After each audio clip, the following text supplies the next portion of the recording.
إن الحمد لله نحمده ونستعينه ونستغفره ونعوذ بالله من شرور أنفسنا ومن سيئات أعمالنا من يهده الله فلا مضل له ومن يضلله فلا هادي له أشهد أن لا إله إلا الله وحده لا شريك له إياه نعبد وإياه نستعين وأشهد أن محمدا عبده ورسوله ولا نبي بعده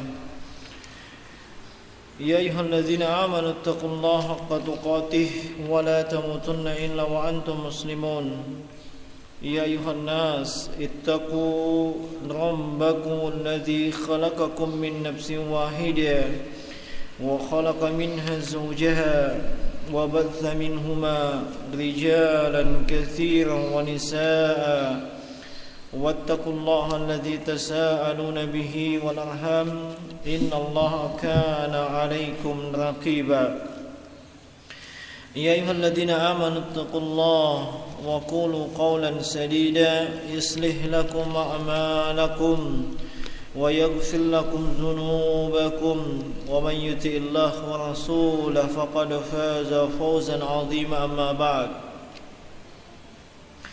فإن أصدق الحديث كتاب الله جل وعلا وأحسن الهدى هدى نبينا المصطفى محمد بن عبد الله صلى الله عليه وعلى آله وسلم وشر الأمور محدثاتها فإن كل محدثة بدعة وكل بدعة ضلالة وكل ضلالة في النار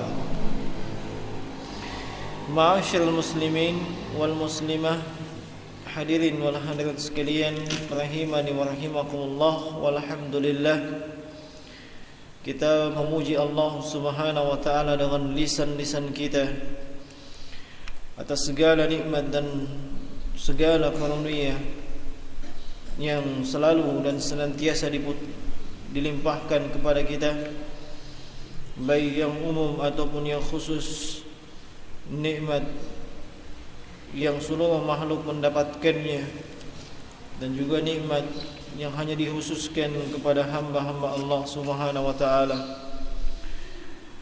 Kita memuji Allah Subhanahu wa taala dengan pujian yang terbaik, dengan sanjungan yang terindah. Dialah Allah satu-satunya zat yang paling layak untuk dipuji dengan segala keagungannya. Seluruh peribadatan itu hanya kembali kepada Allah Subhanahu wa taala. Sebagaimana seluruh nikmat itu hanya kembali kepada Allah Subhanahu wa taala. Ikhwani fillah wa akhwati fillah rahimani wa rahimakumullah.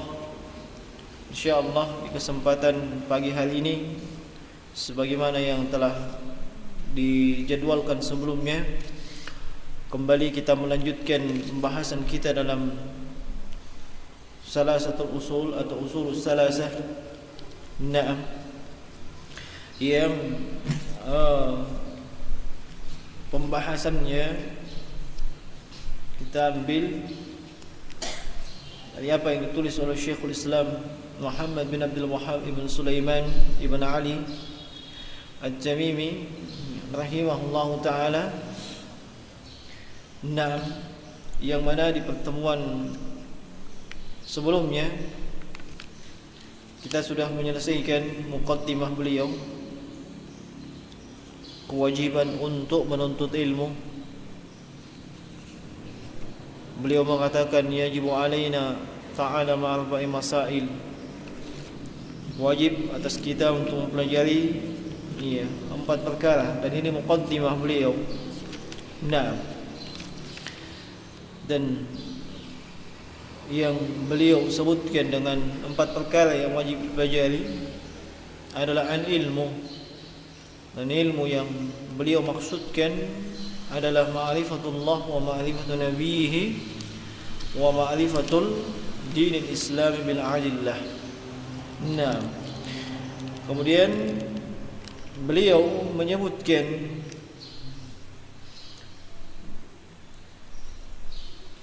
ucapan Imam Al-Bukhari rahimahullahu ta'ala, yaitu Naam, Imam Abu Abdullah Muhammad ibn Ismail, di mana beliau mengatakan sebagaimana yang terdapat dalam Sahih Al-Bukhari, bab al-ilmu qabla al-qawli wal amal. Bab pentingnya, urgensinya ilmu sebelum berucap dan sebelum beramal. Wa dalilu qauluhu ta'ala, adapun dalil yang menunjukkan kewajiban berilmu sebelum berbicara dan sebelum beramal adalah firman Allah Subhanahu wa taala dalam surah Muhammad di ayat yang ke-19. Allah Subhanahu wa taala berfirman, fa'alam annahu la ilaha illallah wastaghfir li dzambik.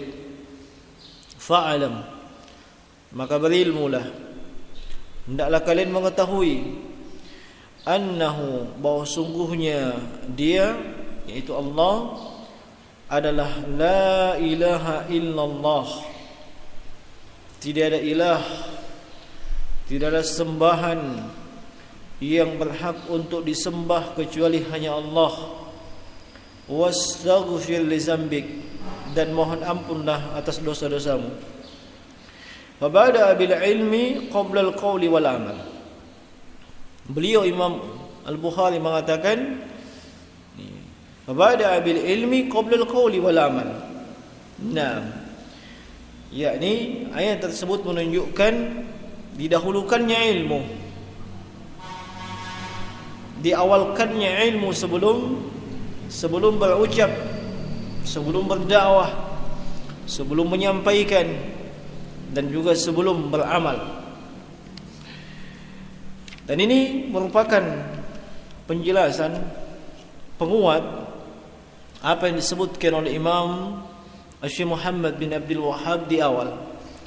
Sebab beliau menyebutkan di awal arba'i masail, 4 perkara yang wajib diketahui sebagai muqaddimah dari kitab ini, yaitu al-ilmu, yaitu adalah al-ilmu. Dan beliau rahimahullah menyebutkan tentang ucapan Imam Al-Bukhari tentang kewajiban untuk berilmu terlebih dahulu sebelum berucap dan sebelum beramal. Dalilnya fa'alam annahu la ilaha illallah wastaghfir li dzambik. Kalimat fa'alam perintah, i'lam itu dari kalimat ilmu. Nah, hal ini jemaah sekalian sekaligus memberikan pelajaran kepada kita bahwasanya sebelum segala sesuatu hendaknya kita berlandaskan ilmu. Apa yang hendak kita lakukan, apakah itu ibadah yang murni, na'am, atau disebut dengan ibadah mahdhah ataupun ghairu mahdhah, hendaknya berdasarkan ilmu.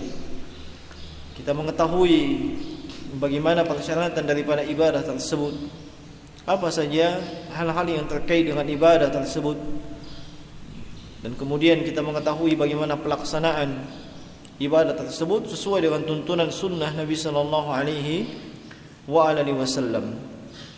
Ini semua sangat penting. Terkadang di tengah-tengah kaum muslimin, mereka beramal, mereka melakukan ibadah tanpa disertai dengan landasan ilmu.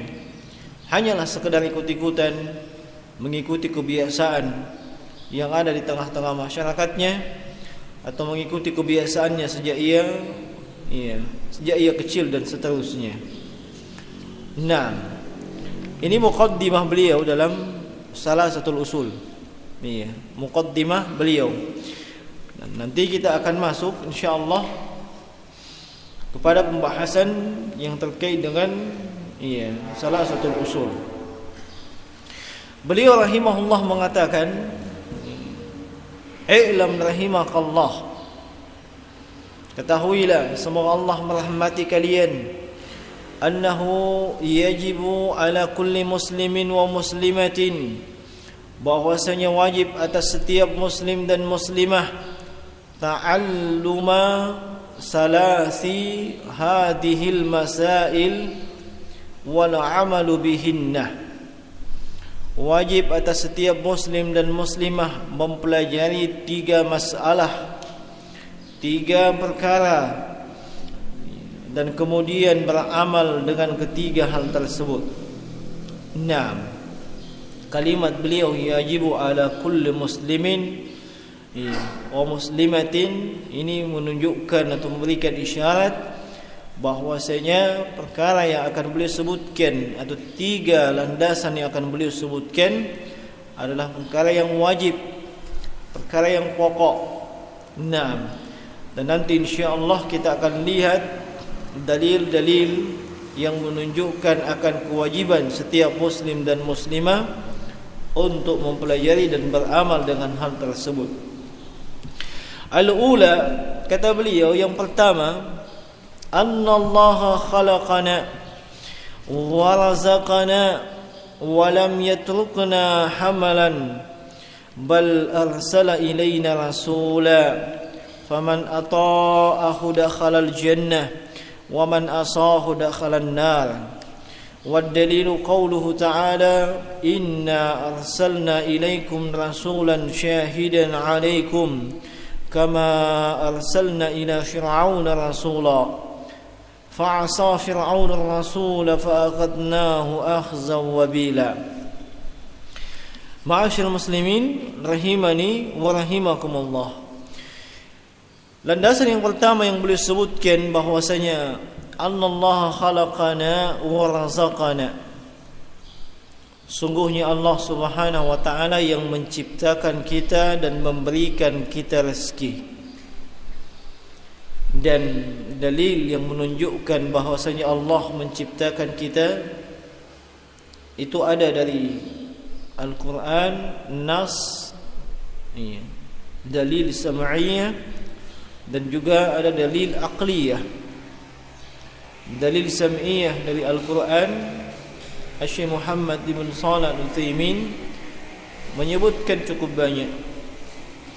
Nah, di dalam syarah beliau, dan di antara ayat yang menunjukkan bahwasanya Allah Subhanahu wa taala menciptakan kita, firman Allah dalam surah Al-An'am di ayat yang kedua, "Huwallazi khalaqakum min tin summa qadha ajala." Dialah Allah Subhanahu wa taala yang menciptakan kalian dari tanah,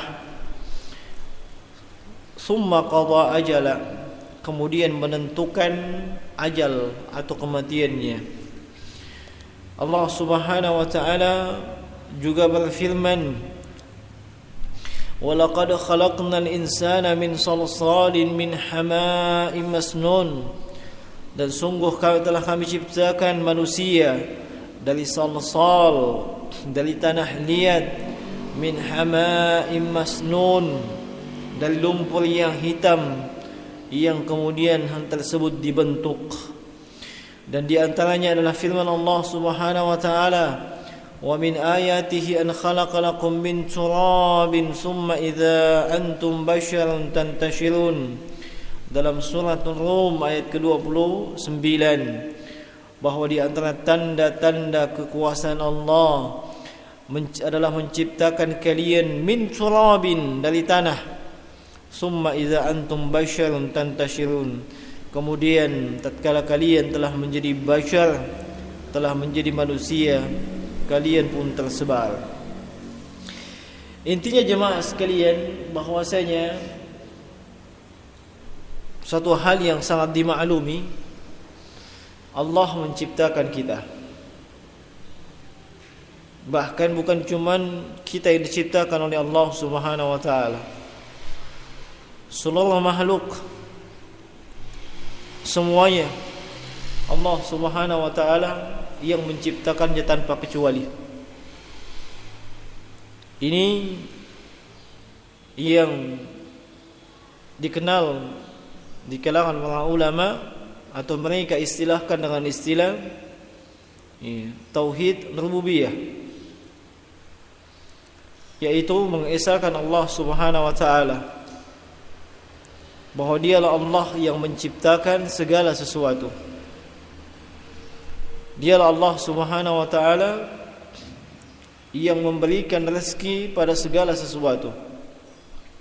Dan dialah Allah Subhanahu wa taala yang mengatur seluruh alam ini. Segala sesuatu datangnya dari Allah dan hanya kembali kepada Allah Subhanahu wa taala.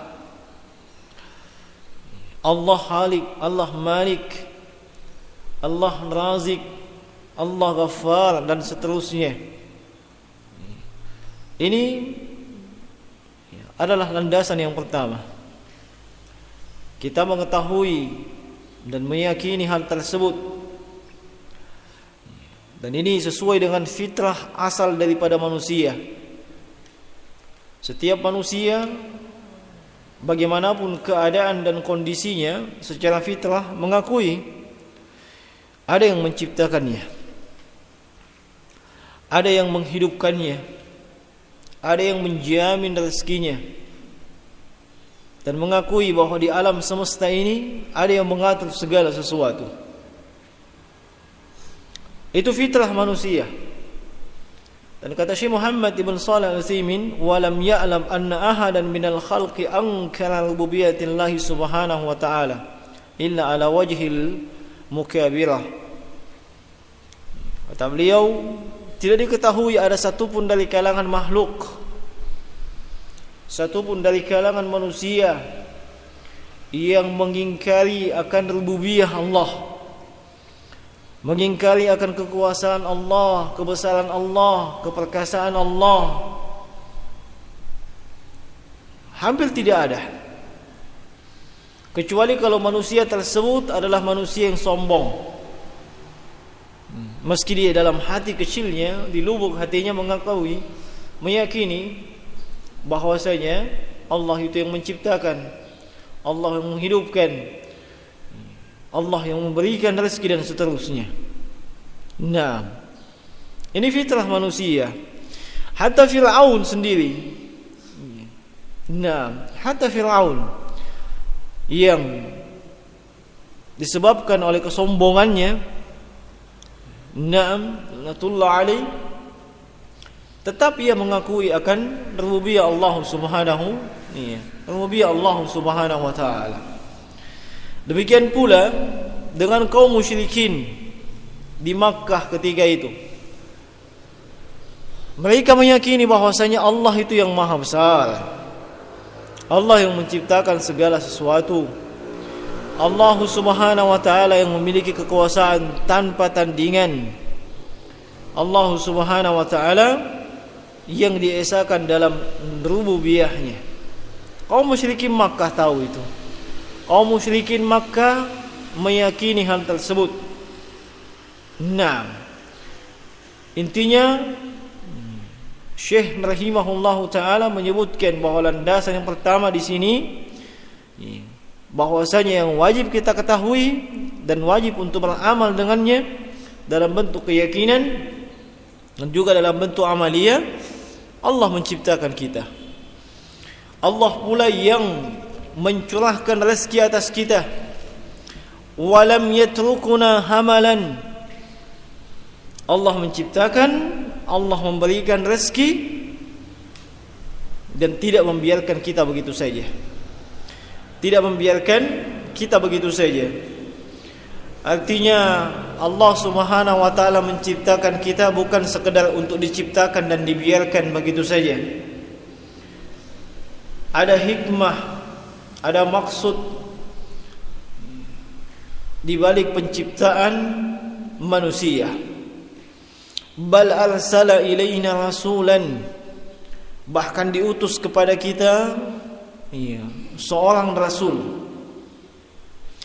Faman ata'ahu dakhalal jannah, siapa yang mentaati rasul tersebut niscaya dia akan masuk ke dalam syurga. Wa man asahu dakhalan nar, dan siapa yang bermaksiat kepada rasul tersebut niscaya dia akan masuk ke dalam neraka. Ma'asyiral muslimin rahimani wa rahimakumullah. Allah menciptakan kita dan memberikan rezeki kepada kita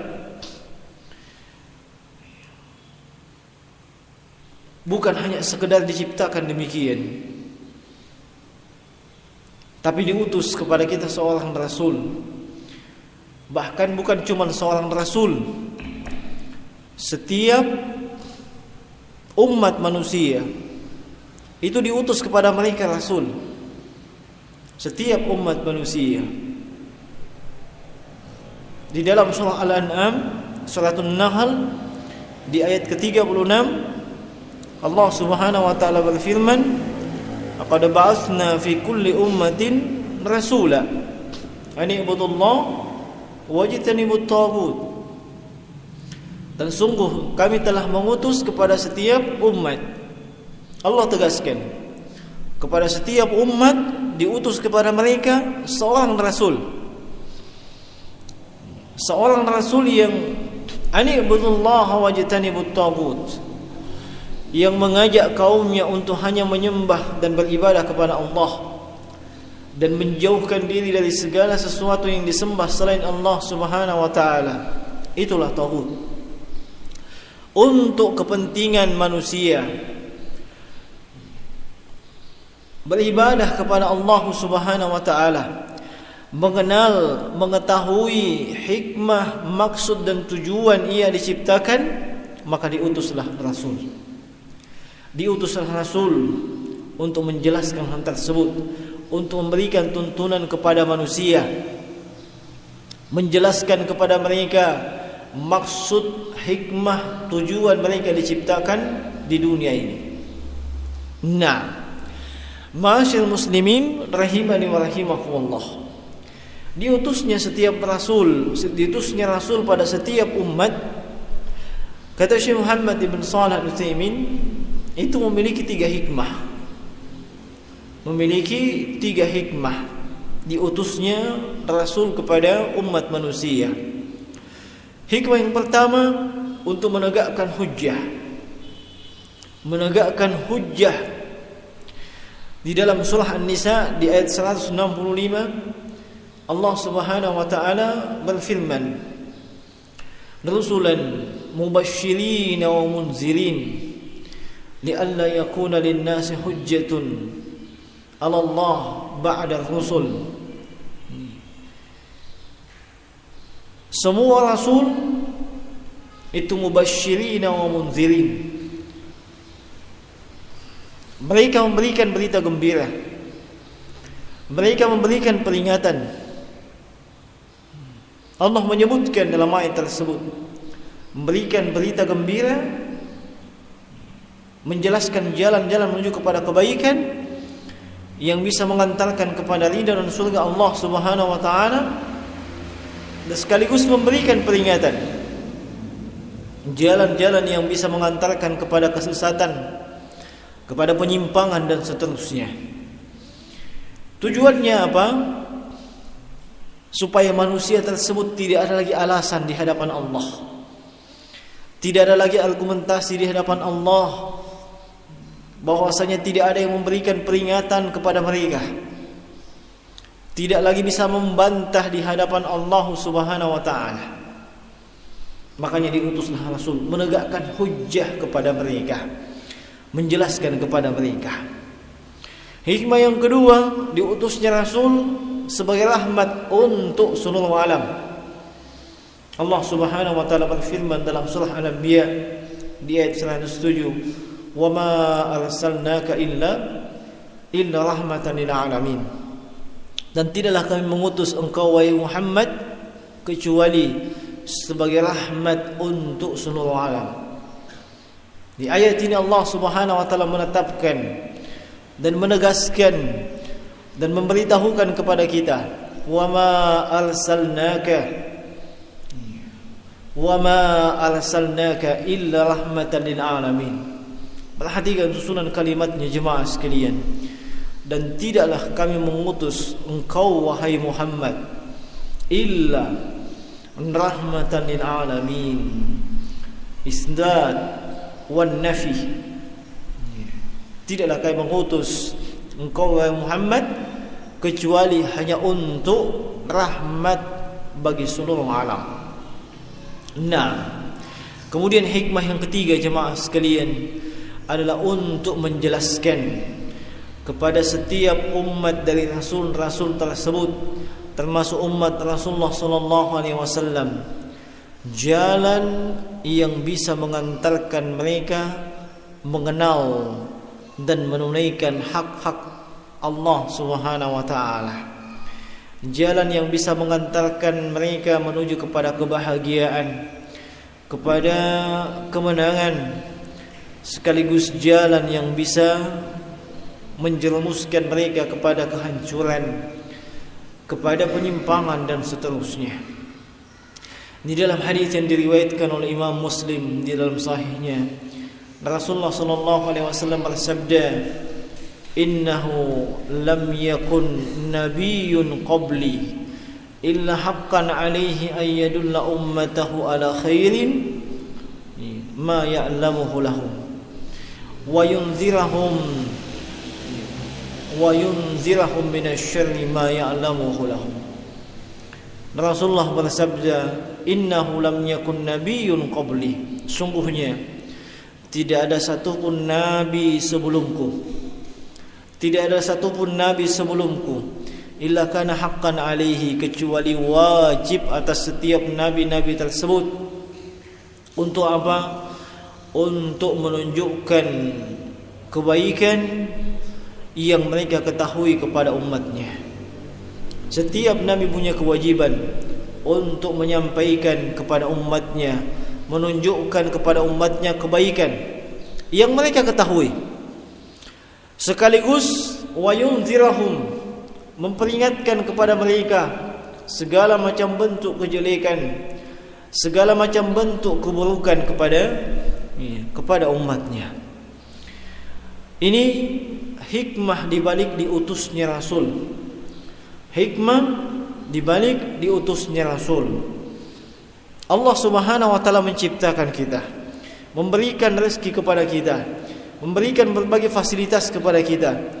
Itu tentunya untuk hikmah yang sangat agung, tujuan yang sangat mulia, yaitu untuk menghambakan diri kepada Allah, merealisasikan ibadah. Dan untuk mencapai realisasi ibadah, menghambakan diri kepada Allah, manusia tidak dibiarkan begitu saja sesuai dengan maunya, sesuai dengan hawa nafsunya untuk beribadah kepada Allah. Sebagaimana yang biasa kita lihat dan biasa kita saksikan di kalangan manusia, mereka ingin beribadah kepada Allah sesuai dengan keinginannya, sesuai dengan maunya, sesuai dengan kebiasaannya, sesuai dengan tradisi yang ada di tengah-tengah masyarakatnya dan seterusnya. Olehnya diutus Rasul untuk menjelaskan kepada mereka, ini yang bisa menyampaikan kepada Allah, ini praktek ibadah yang benar, ini tuntunan yang benar di dalam beribadah.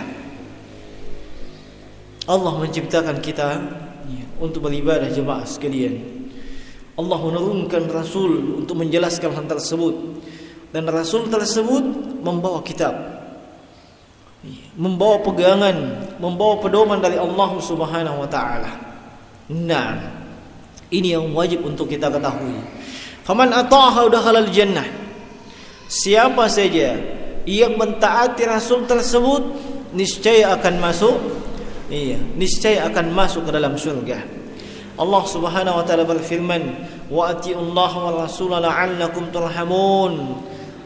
Taatlah kalian kepada Allah, taatlah kalian kepada Rasul, pasti kalian akan mendapatkan rahmat.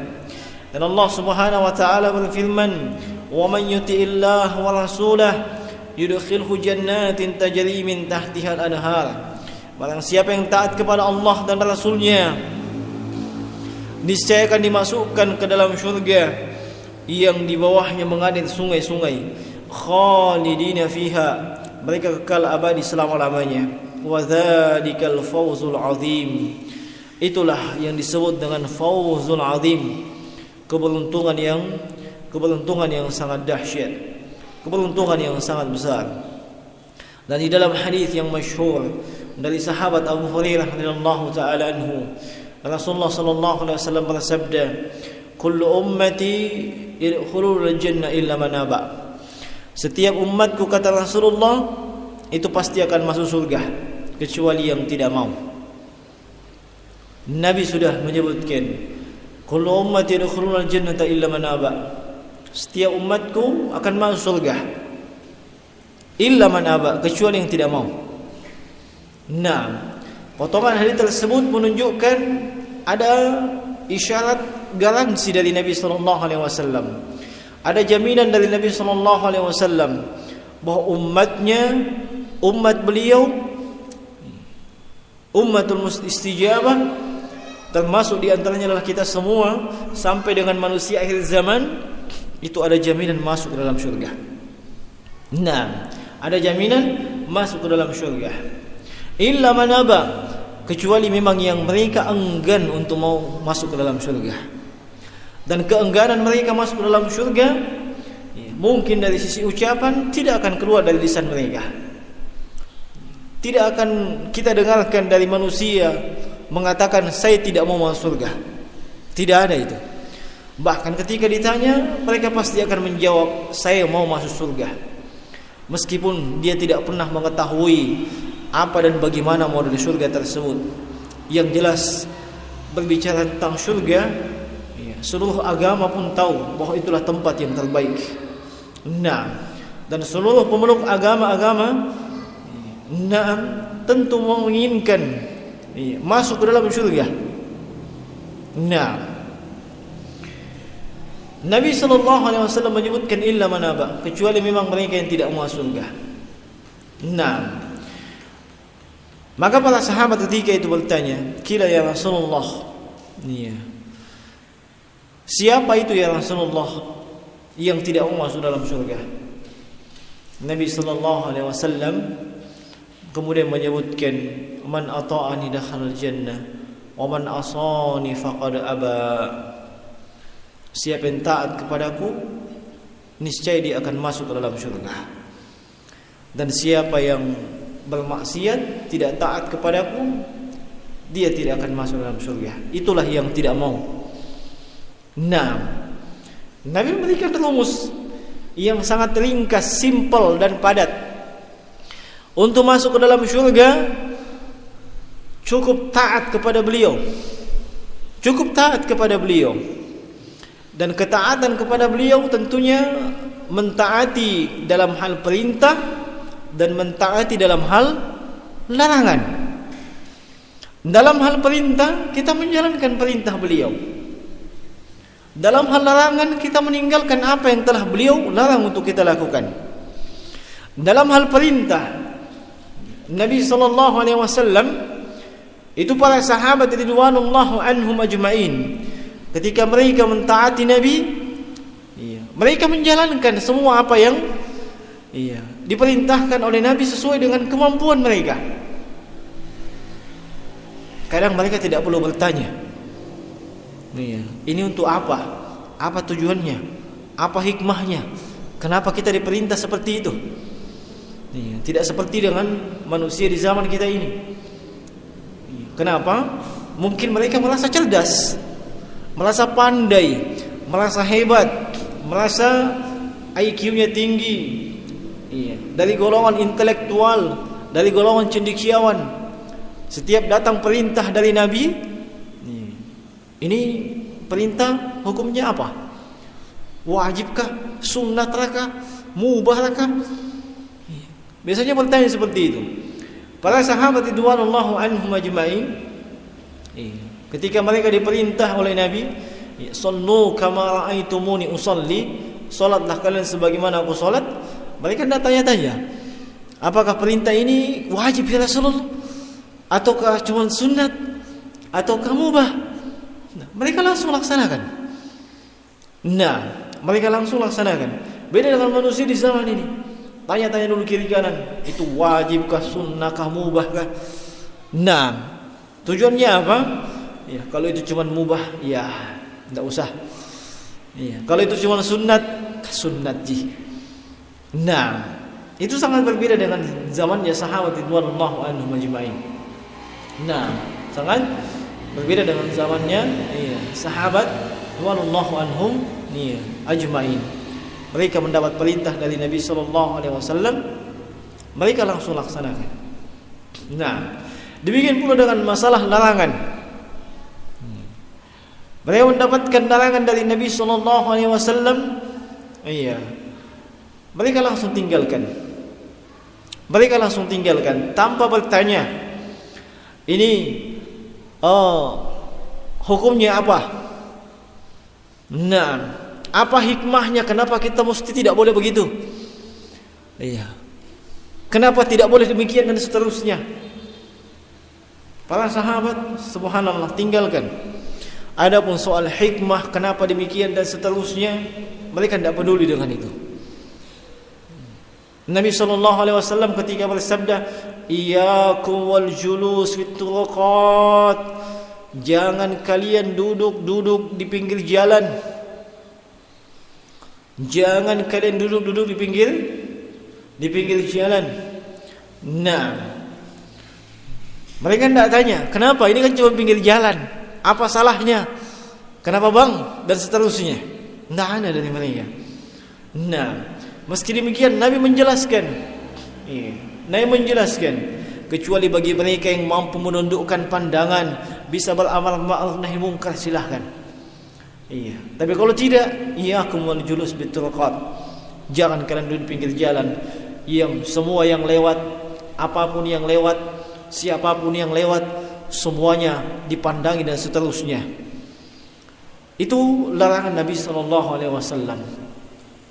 Apa yang Nabi perintahkan, apa yang Nabi larang di kalangan sahabat, ketika mereka mendengarkan itu langsung sami'na wa ta'ana. Mereka mendengarkan dengan baik dan kemudian mengamalkan. Ketaatan kepada Rasul, itu sama saja dengan ketaatan kepada Allah Subhanahu wa taala. Itu sama saja dengan ketaatan kepada Allah Subhanahu wa taala. Allah Subhanahu wa taala yang menegaskan tersebut, "Wa may yuti'ir rasul faqad ata'a Allah." Siapa yang taat kepada Rasul, sungguh dia telah taat kepada Allah Subhanahu wa taala. Nah, sungguh dia telah taat kepada Allah Subhanahu wa taala. Dan Syekh Muhammad bin Abdul Wahhab rahimahullahu taala menyebutkan, "Man ata'ahu dakhala al-jannah wa man asahu dakhala an-nar." Ini kalimat yang ringkas, namun jemaah sekalian memberikan kaidah kepada kita bahwasanya kunci untuk bisa sukses dan masuk ke dalam syurga adalah dengan mentaati Rasulullah sallallahu alaihi wasallam. Sebaliknya, jalan yang akan membuat seseorang dan siapapun akan mendapatkan neraka dan siksaan adalah dengan bermaksiat atau tidak mengikuti Rasulullah sallallahu alaihi wasallam. Wa dalilu qauluhu ta'ala, adapun dalilnya adalah firman Allah Subhanahu wa taala, "Inna arsalna ilaikum rasulan syahidan 'alaikum kama arsalna ila fir'auna rasula." Sungguhnya kami telah mengutus kepada kalian seorang rasul, syahidan 'alaikum, sebagai saksi atas kalian, kama arsalna ila fir'auna rasula, sebagaimana kami telah mengutus kepada Fir'aun seorang rasul. Fa'asa Fir'aunur rasula fa'akhadnahu akhzan wabila. Namun Fir'aun itu bermaksiat, tidak mentaati, tidak mengikuti rasul tersebut, maka fa'akhadnahu akhzan wabila, kami pun menghukumnya dengan hukuman yang dahsyat. Ini poin yang pertama jemaah sekalian terkait dengan usul as-salasah. Hendaknya kita mengetahui dan mengamalkan. Kita diciptakan oleh Allah, dilengkapi dengan fasilitas rezeki, bukan hanya sekedar hendak menikmati dunia ini, bukan hanya sekedar untuk makan, hidup, berkeluarga dan seterusnya, mengembangkan keturunan dan seterusnya, tapi ada hikmah dan tujuan di balik penciptaan kita, yaitu dalam rangka beribadah kepada Allah, dalam rangka mendekatkan diri kepada Allah, mengabdi kepada Allah. Dan untuk maksud, hikmah dan tujuan yang agung tersebut, Allah mengutus Rasul untuk kita ikuti, untuk kita teladani, yang menunjukkan jalan kepada kita bagaimana kita beribadah kepada Allah, bagaimana kita mendekatkan diri kepada Allah, sehingga tidak ada jalan bagi siapapun untuk mengambil langkah, jalan, jalur selain daripada apa yang telah dituntunkan oleh Rasulullah sallallahu alaihi wasallam. Sekaligus memberikan isyarat kepada kita wajib untuk mempelajari, sunnah Nabi sallallahu alaihi wasallam, dalam pengertian hadis-hadis dari Nabi sallallahu alaihi wasallam. Itu adalah kewajiban kita, sebab tidak akan mungkin kita bisa menghambakan diri beribadah kepada Allah tanpa ada tuntunan, tanpa ada petunjuk dari Nabi sallallahu alaihi wasallam, dan itu hanya kita bisa dapatkan dari hadis-hadis beliau sallallahu alaihi wasallam. Dan Allah memberikan jaminan, demikian pula Rasulullah memberikan jaminan, siapa saja yang taat kepada beliau itu sudah taat kepada Allah. Siapa saja yang taat kepada beliau itu pasti akan masuk ke dalam syurga. Dan siapa saja yang mengingkari beliau itu sama saja mengingkari Allah Subhanahu wa taala. Dan siapa saja yang ingkar kepada beliau itu akan masuk ke dalam neraka. Ini yang pertama. As-tsaniyah, landasan yang kedua, annallaha la yarda an yushraka ma'ahu ahadun fi ibadatihi, la malakun muqarrabun wala nabiyyun mursalun. Wad dalilu qauluhu ta'ala wa annal masajida lillahi fala tad'u ma'allahi ahadan. Landasan yang kedua, bahwasanya Allah itu tidak ridha, Allah tidak ridha disekutukan bersamanya siapapun dari kalangan makhluknya. Allah tidak ridha disekutukan bersama dengan Allah ada seorang dari kalangan makhluknya, baik itu dalam ibadah ataupun pendekatan diri kepada Allah Subhanahu wa taala.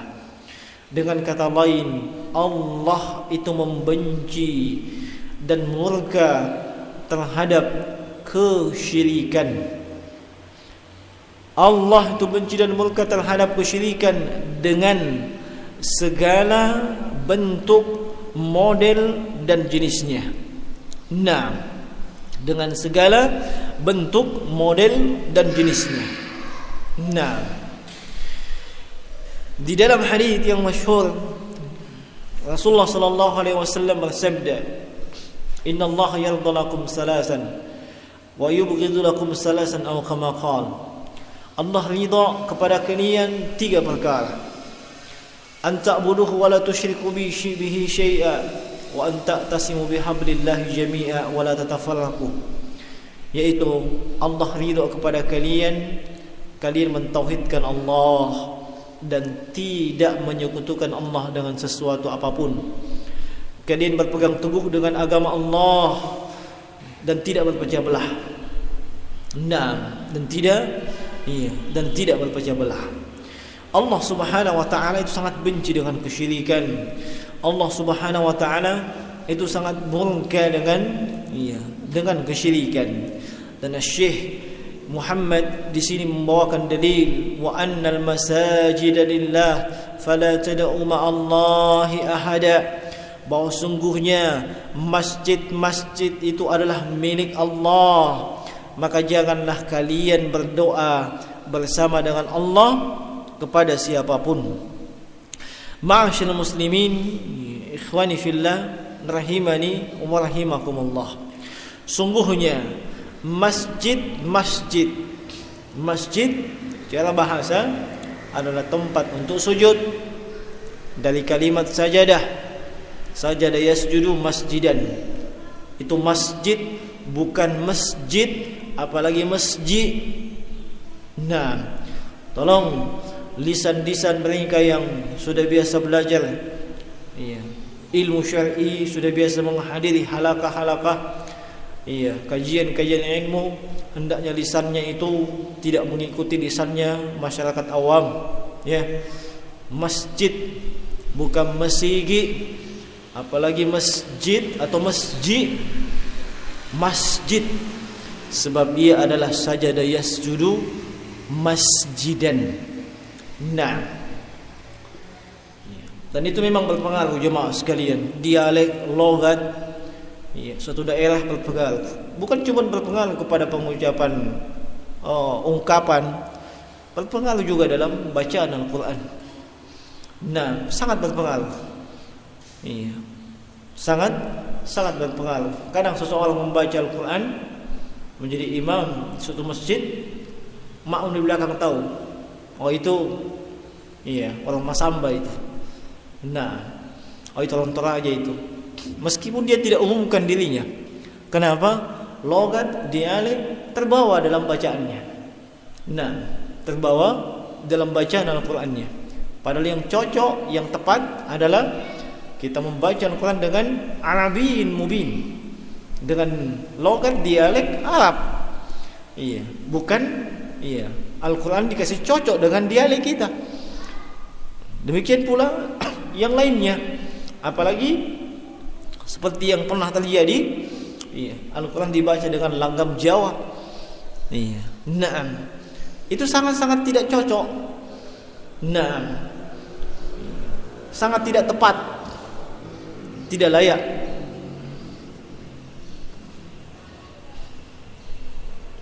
Tapi hendaknya dibaca dengan Arabiyyin mubin. Baik. Masjid itu milik Allah Subhanahu wa taala. Itulah rumah Allah Subhanahu wa taala. Fala tad'u, jangan kalian berdoa. Jangan kalian memohon. Dan berdoa di sini hendaknya kita pahami itu ada dua macam. Ada doa masalah, ada doa ibadah. Doa masalah, doa permintaan. Itu dengan lisanul maqal, dengan lisan yang berucap. Seperti misalnya, Allahumma inni as'aluka zaujatan salihatan. Ya Allah, aku memohon kepadamu istri yang salihah. Kalau dia seorang laki-laki atau seorang wanita, Allahumma nas'aluka zaujun salihun. Ya Allah, aku memohon kepadamu suami yang saleh. Naam. Itu namanya doaul mas'alah, doa permintaan, lisanul maqal. Ya. Ada doa yang kedua yang disebut dengan doa ibadah, murni ibadah. Lisannya tidak mengucapkan demikian, tapi perbuatannya yang menunjukkan seperti itu. Nah, lisannya tidak mengucapkan, tapi perbuatannya yang menunjukkan. Ya. Apa itu? Semua bentuk-bentuk ibadah. Itu hakikatnya doa. Semua ibadah. Contoh, kita melaksanakan ibadah solat. Kita melaksanakan ibadah solat. Kita tidak mengucapkan dengan ibadah solat tersebut, naam, kita tidak berdoa bahwasanya supaya terjauh dari yang namanya fahsya dan mungkar. Tidak. Tapi ibadah solat tersebut dimaklumi, kalau dilaksanakan dengan baik dan benar sesuai tuntunan syariat, tentunya itu akan menjauhkan seseorang dari kekejian dan kemungkaran tanpa dia minta, tanpa dia ucapkan dengan lisannya. Seseorang yang melaksanakan ibadah itu seolah-olah berdoa tanpa dengan mengucapkan dengan lisannya. Dia ingin mendapatkan surga, dia ingin mendapatkan pahala, dia ingin dijauhkan dari neraka. Kan demikian. Nah, itu disebut dengan doaul ibadah. Iya, ibadah secara keseluruhan yang di dalam ibadah tersebut terkandung permohonan. Nah, terkandung permohonan. Adapun yang umum di tengah-tengah masyarakat yang namanya doa cuma satu, doa masalah, doa permintaan, yaitu dengan mengucapkan dengan lisan-lisannya. Nah, para ulama menyebutkan doa itu demikian, ada dua bentuk. Kadang dengan lisan, kadang dengan perbuatan kita. Dan yang lebih utama kalau kita menggabungkan seluruhnya. Taib. Dan doa itu adalah ibadah. Nah, fala tad'u ma'allahi ma'allahi ahadan. jangan kalian memohon berdoa kepada bersama dengan Allah dengan siapapun. Nah, ini menunjukkan bahwasanya Allah Subhanahu wa taala telah melarang untuk berdoa.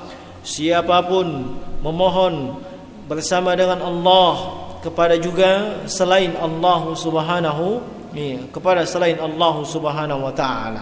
Nah, ma'asyiral muslimin, rahimani wa rahimakumullah. Doa disebut dengan ibadah berdasarkan sabda Nabi sallallahu berdasarkan firman Allah Subhanahu wa taala di dalam Al-Qur'an. Allah Subhanahu wa taala berfirman, "Ud'uni astajib lakum. Innal ladzina yastakbiruna an ibadati sayadkhulun na'am." Sungguhnya Allah Subhanahu wa taala berfirman, "Ud'uni astajib lakum." Berdoalah kalian, niscaya kalian akan dikabulkan permohonan kalian. Sungguhnya mereka yang sombong, innal ladzina yastakbiruna an ibadati. Orang yang sombong dari beribadah. Ibadah di sini tentunya adalah doa, sebab sebelumnya disebutkan doa. Nah, ma'asyiral muslimin, karena ia adalah ibadah, maka tidak boleh dipersembahkan kepada selain Allah Subhanahu wa taala. Nah, kemudian yang ketiga, landasan yang ketiga, anna man ata'a ar-rasul wa wahhada Allah la yajuzu lahu muwalatun min man hadda Allah wa rasulah walau kana aqraba qaribin wad dalilu qawlu ta'ala la tajidu qauman yu'minuna billahi wal yawmil akhir yuwadduna man hadda Allah wa rasulah walau kanu aba'ahum aw abna'ahum aw ikhwanahum aw ashiratahum ulaika kataba fi qulubihimul iman wa ayyadahum bi ruhin min wa yudkhiluhum jannatin tajri min tahtiha al-anhar khalidina fiha radhiyallahu anhum wa radu an ulaika hizbullah ala inna hizballahi humul muflihun. Suratul Mujadilah. Nah, yang ketiga kata beliau bahwasanya anna man ata'a rasul, bahwa siapapun yang mentaati Rasul, wa wahhadallah, dan mentauhidkan Allah. Siapa saja yang mentaati Rasul, mentauhidkan Allah, la yajuzu lahu muwalatu man haddallah. Nah, la yajuzu lahu muwalatu man haddallah, maka tidak boleh bagi orang tersebut untuk memberikan pembelaannya, untuk memberikan loyalitasnya kepada siapapun yang menentang Allah dan Rasulnya, kepada siapapun yang menentang Allah Subhanahu wa taala dan Rasulnya. Nah, jadi pahami ya, siapa saja yang taat kepada Rasul, mentauhidkan Allah, dia tidak boleh melakukan yang namanya loyalitas, pembelaan, kecintaan kepada siapapun yang menentang Allah dan Rasulnya. Ini disebut dengan al-wala wal bara, ya. Iya, cinta dan benci, loyalitas dan berlepasan diri. Cinta dan benci, cinta karena Allah, benci juga karena Allah, loyalitas karena Allah, berlepas diri juga karena Allah Subhanahu wa taala. Nah, siapa yang taat kepada Allah dan Rasulnya, nah, dan dia mentauhidkan Allah, maka dia tidak boleh mempersembahkan loyalitasnya, mempersembahkan pembelaannya kepada siapapun yang menentang Allah dan siapapun yang menentang Rasul. Walau kana akraba qaribin, meskipun orang tersebut adalah kerabat yang paling dekat, keluarga yang paling dekat. Nah, jadi pahami ya? Iya. Jadi pahami? Nah, Anda mentauhidkan Allah, Anda taat kepada Rasulullah sallallahu alaihi wasallam, maka konsekuensinya Anda tidak boleh cinta, Anda tidak boleh sayang, Anda tidak boleh loyal kepada siapapun dia yang dia tersebut menentang Allah, menentang Rasulnya, meskipun mungkin dia adalah akrabu qaribin, meskipun mungkin dia adalah kerabat yang paling dekat, keluarga kita dan seterusnya. Nah, ma'asyil muslimin, iya, rahimani wa rahimakumullah. Hanya mungkin perlu dibedakan mana loyalitas dan mana berbuat baik. Ya.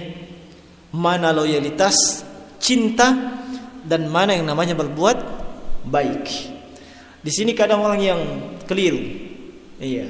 Disinilah sebenarnya letaknya sampai terkadang seseorang itu melampaui batas, berlaku ekstrim terhadap mereka yang dianggap hadallah wa rasulah, menentang Allah dan Rasulnya, alias orang-orang kafir. Nah, tidak bisa membedakan mana loyalitas, mana cinta, dan mana berbuat baik. Nah, yang diharamkan adalah loyalitas, pembelaan, cinta. Itu yang diharamkan, dan tidak diharamkan berbuat baik. Nah, sebagai contoh,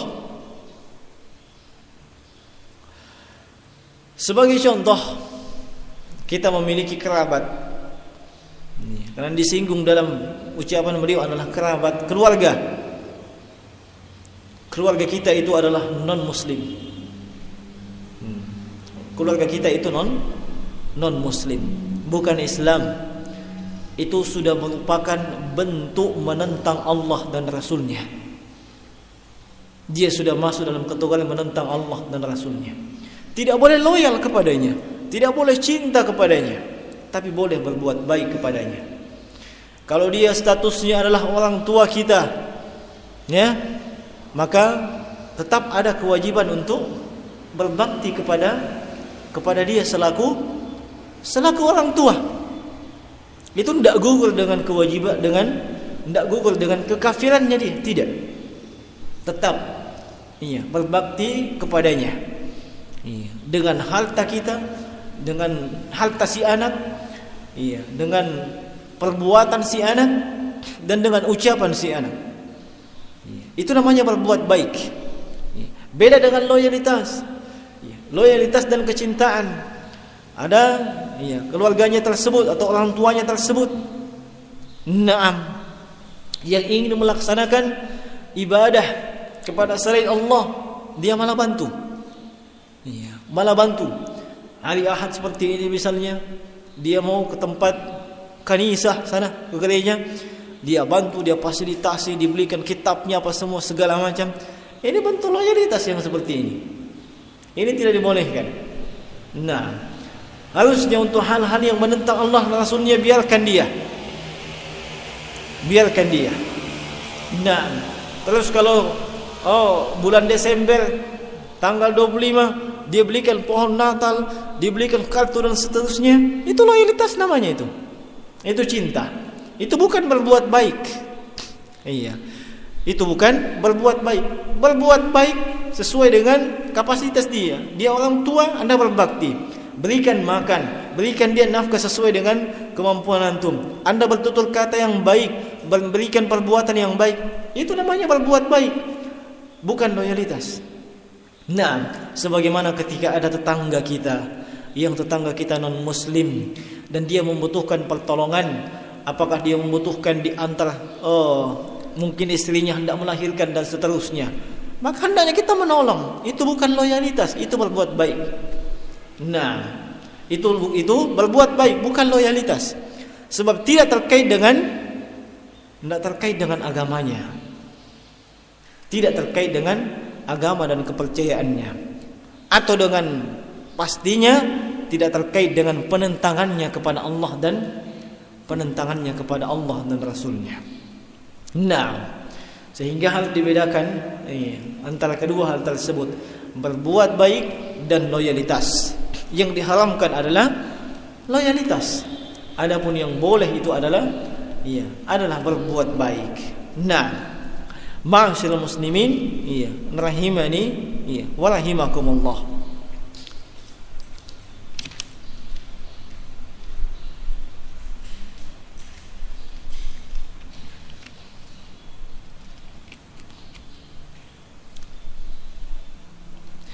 Kemudian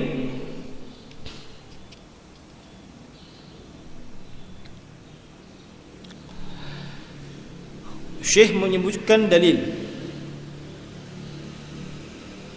dalam surah Al-Mujadilah ayat 22. La tajidu qauman yu'minuna billahi wal yawmil akhir yuwadduna man hadallah wa rasulah. Kalian tidak akan menemukan satu kaum yang beriman kepada Allah dan Rasulnya, beriman kepada Allah dan hari kemudian, yuwadduna man hadallah. Mereka yuwaddun, cinta kepada siapapun yang menentang Allah, yang menentang Rasulnya. Kita tidak akan menemukan orang yang betul-betul punya keimanan yang benar kepada Allah dan Rasulnya. Mereka punya loyalitas kepada penentang Allah dan Rasulnya. Walau kanu aba'ahum au abna'ahum au ikhwanuhum, meskipun yang penentang Allah dan Rasulnya itu siapa? Aba'ahum, bapak-bapak atau nenek mereka. Au abna'ahum, anak-anak mereka. Au ikhwanahum, saudara-saudara mereka. Au ashiratahum, keluarga mereka. Ulaika kataba fi qulubihimul iman. Inilah yang ditetapkan keimanan dalam hati-hati mereka. Nah, ayat ini jemaah sekalian menunjukkan bahawa seorang yang beriman kepada Allah dan Rasulnya, dia tidak akan mempersembahkan cinta dan loyalitas. Cinta dan loyalitas kepada siapa saja yang menentang Allah, menentang Rasulnya, meskipun orang yang menentang Allah dan Rasulnya tersebut adalah dari kalangan keluarganya, dari kalangan kerabat yang paling dekat, apakah itu bapaknya, saudaranya, anaknya, dan siapapun. Seorang yang beriman kepada Allah Subhanahu wa taala dengan sebenar-benarnya keimanan, tidak ada loyalitas di dalam kamusnya kepada mereka. Namun yang ada adalah berbuat baik. Baik. Saya mau tanya dulu. Kalau tersenyum kepada orang kafir, itu loyalitas atau berbuat baik? Berbuat baik, ya. Siapa tahu dibilang loyalitas. Nah, dibedakan itu. Nah, orang kafir membutuhkan biaya. Dia butuh pinjaman duit, dikasih pinjam. Itu loyalitas atau berbuat baik? Iya, tanya dulu, pinjam duit untuk apa? Siapa tahu untuk bangun gereja. Iya, tanya dulu. Nah, iya. Kalau dia bilang untuk istrinya yang melahirkan, ya, tidak apa-apa. Nah, tidak apa-apa. Cuma antum siap-siap saja. Namanya orang-orang kafir seperti itu pasti akhlaknya buruk. Pasti itu akhlaknya buruk. Kenapa? Jangan dibilang tetangga saya itu, subhanallah, akhlaknya itu baik sedunia. Iya. Tidak ada. Iya. Tidak ada itu akhlak baik sedunia bagi mereka. Kenapa? Allah yang menciptakan mereka, memberikan rezeki kepada mereka. Kenapa dia tidak sembah? Kenapa dia mempersembahkan penyembahan kepada selain Allah? Di mana akhlaknya kepada penciptanya? Kalau akhlak kepada penciptanya tidak beres, apalagi akhlak kepada makhluk. Makanya para ulama semisal Syekh Abdul Razak Al-Badr hafizahullah, karena tidak usah tertipu, terpesona dengan akhlaknya orang non muslim, baik, senyum, apa semuanya. Sebab itu tidak lepas dari dua hal. Dia ada kepentingan dengan kamu, atau dia ada kepentingan duniawi, bukan karena Allah. Beda dengan muslim. Muslim itu berbuat baik, tersenyum, itu tendensinya agama, kecenderungannya agama. Diperintahkan Allah, diperintahkan oleh Nabi, bagian dari syariat. Bukan semata-mata ada kepentingan, ada kepentingan. Nah, sehingga jangan Anda terpesona, apalagi tertipu, terpedaya. Subhanallah, ini non muslim akhlaknya luar biasa. Iya, tidak setumpai muslim seperti itu. Bagaimana caranya? Akhlaknya dia kepada penciptanya tidak beres. Iya. Nah, kalau akhlaknya kepada penciptanya tidak beres, bagaimana akhlaknya kepada makhluk? Meskipun terlihat dia senyum dan seterusnya, itu ada kepentingan. Itu ada kepentingan. Berbuat baik dan seterusnya ada kepentingan. Dan biasanya itu adalah kepentingan duniawi. Begitu kepentingan duniawi terpenuhi, iya, maka tidak ada itu senyum. Tidak ada yang namanya akhlak. Biasanya juga mereka demikian disebabkan jumlah yang minoritas. Jumlah yang minoritas. Jadi harus pandai mengambil hati kaum muslimin yang mayoritas. Tapi kalau mereka sudah mayoritas, tidak usah sampai mayoritas, 50-50, maka tidak akan Anda melihat senyum yang menghias bibir. Tidak ada itu. Nah, demikianlah memang keadaan mereka. Bertolak belakang. Itu kaidah yang disebutkan oleh ulama, bahwasanya akhlaknya kepada penciptanya tidak beres. Akhlaknya kepada penciptanya. Penciptanya memberikan dia rezeki, memberikan dia nikmat, memberikan dia nyawa dan seterusnya. Lalu kemana dia persembahkan ibadahnya? Kepada selain penciptanya, kepada selain Allah, kepada selain Allah Subhanahu wa taala. Nah, hanya ya, tetap kita boleh berbuat baik, boleh melakukan kebaikan kepada siapapun dari kalangan non muslim yang menentang Allah Subhanahu wa taala, menentang Allah Subhanahu wa taala dan rasulnya. Nah, itu dibedakan dua hal tersebut. Nah, seorang yang pandai membedakan dua hal tersebut, dia akan bisa menempatkan dirinya sesuai dengan kondisi dan keadaannya. Ia akan terlihat mengamalkan syariat Islam dengan baik dan benar. Ia akan melakukan hal-hal yang sesuai dengan konsekuensi keimanannya kepada Allah Subhanahu wa taala. Yang jelas kata kunci muamal, kata kunci loyalitas, cinta dan pembelaan tidak ada dalam kaum seorang muslim, dalam kaum seorang muslimah kepada siapapun yang menentang Allah dan Rasulnya. Tapi berbuat baik, melakukan kebaikan atau membalas kebaikan mereka,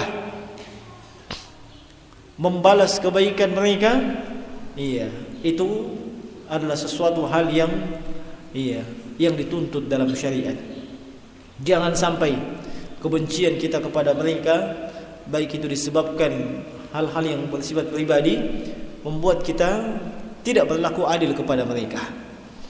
Wala yajrimannakum syana'anu qaumin ala an la ta'dilu i'dilu wa aqrabu littaqwa. Jangan sampai kebencian kalian terhadap satu kaum itu membuat kalian tidak berlaku adil.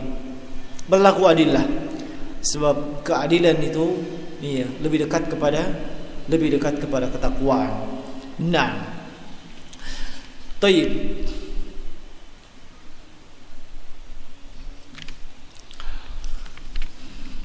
Kemudian beliau rahimahullah ta'ala mengatakan, atau istirahat dulu ya, 5 menit ya, istirahat 5 menit dulu.